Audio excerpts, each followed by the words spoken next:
आपने कहा जनता का पैसा जनता को देना मुफ्तखोरी नहीं।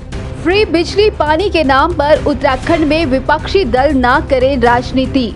उत्तराखंड में आम आदमी पार्टी चुनावी दांवों की गलियों में अपनी बढ़त बनाती नजर आ रही है। वहीं विपक्ष को यह बात हजम नहीं हो रही है। विपक्ष दिल्ली वालों को मुफ्तखोर तक कहने लगा है और सोशल मीडिया पर ऐसी बातें चल रही हैं कि केजरीवाल सरकार ने टैक्स पेयर का पैसा लुटाकर जनता को भरमा लिया है। लेकिन इसे आप केजरीवाल सरकार का कौशल कहें या बाजीगरी, सच तो यह है कि तमाम फ्री सेवाओं और योजनाओं के बावजूद आपके शासन में दिल्ली सरकार का खजाना मजबूत हो रहा है और जीडीपी के लिहाज से दिल्ली देश के सबसे तेजी से बढ़ने वाले राज्यों में से है। आम आदमी पार्टी के शासन में दिल्ली ने न सिर्फ तेज बढ़त की है बल्कि उसने राष्ट्रीय जीडीपी में अपना हिस्सा भी बढ़ाया है। वहीं विपक्ष शुरू से ही आम आदमी पार्टी पर आरोप लगाती आ रही है कि जनता के खजाने से पैसे निकालकर विकास और बेहतरी के नाम पर वोट मांगना कोई परफॉर्मेंस नहीं है और साथ ही दिल्ली की जनता को भी विपक्ष ने मुफ्तखोर कहा है। यदि देखा जाए तो ये सभी तर्क कुतर्क हैं। अरविंद केजरीवाल की दिल्ली सरकार का राजस्व यानी रेवेन्यू मुफ्त बिजली व पानी देकर भी सरप्लस में चल रहा है। उसे इन मुफ्त योजनाओं के लिए किसी तरह का कर्ज नहीं लेना पड़ा है। देश के नियंत्रक एवं महालेखा परीक्षक की एक रिपोर्ट में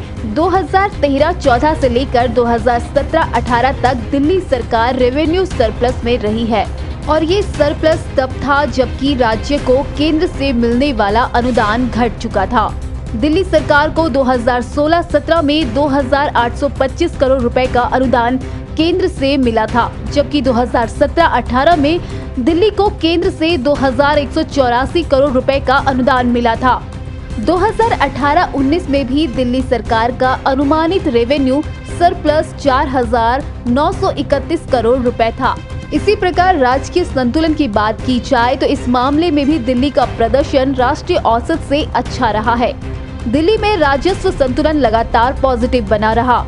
राजस्व संतुलन का मतलब होता है कि सरकार का जो राजस्व खर्च है और जो राजस्व प्राप्तियां हैं उनमें अंतर कितना है। अगर ये अंतर नेगेटिव है तो इसका मतलब है कि सरकार आमदनी से ज्यादा खर्च कर रही है। इसी तरह केजरीवाल सरकार का राजकोषीय घाटा पूरे देश में सबसे कम है। इसी तरह आम आदमी पार्टी की सरकार ने शिक्षा और स्वास्थ्य पर सबसे ज्यादा खर्च बढ़ाया। 2015-16 से 2019-20 के दौरान शिक्षा पर खर्च करने का बाकी पूरे देश का औसत जहां 14.8% था, वहीं दिल्ली सरकार ने इस पर 25.3% खर्च किया।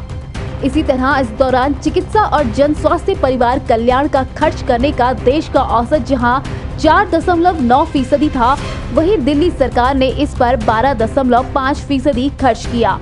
वहीं जब दिल्ली के वित्त मंत्री ने 2019-20 का बजट पेश किया तो जीडीपी एक वर्ष के मुकाबले 13% ज्यादा थी।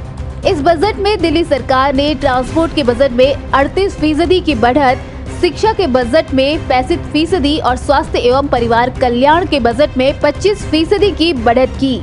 हालांकि बजट में दिल्ली सरकार ने 15,219 करोड़ रुपए का कैपिटल एक्सपेंडिचर तय किया था, जो वित्त वर्ष 2018-19 के संशोधित अनुमान से 47.7% ज्यादा थी। असल में आम आदमी पार्टी की सरकार पूंजीगत खर्च यानी कैपिटल एक्सपेंडिचर में कटौती कर पैसा शिक्षा और स्वास्थ्य के मौजूदा सुविधाओं पर खर्च करती है। कैपिटल एक्सपेंडिचर में कटौती का मतलब यह है कि नए स्कूल और अस्पताल जैसे बुनियादी ढांचा विकास का काम कम हो रहा है या उन पर कम पैसा खर्च हो रहा है। इसकी जगह सरकार मौजूदा अस्पतालों और स्कूलों को बेहतर बनाने पर ज्यादा जोर दे रही है। हालांकि इसके बावजूद सड़कों और पुलों पर दिल्ली सरकार का खर्च बजट के फीसदी हिस्से में देखें तो राष्ट्रीय औसत से ज्यादा है। आप सरकार का यह भी दावा है कि उसने भ्रष्टाचार को खत्म कर पुलों, सड़कों आदि के निर्माण का खर्च काफी कम कर दिया। तो यह नहीं कहा जा सकता कि आप सरकार जनता या टैक्स पेयर का पैसा बर्बाद कर रही है। ऐसा लगता है कि यह सरकार बजट का सही तरीके से प्रबंधन कर पैसे बचा रही है और इसे लोक कल्याणकारी कार्यों पर खर्च कर रही है। यदि आपको हमारा यह वीडियो पसंद आया है तो इसे लाइक और शेयर जरूर करें। धन्यवाद।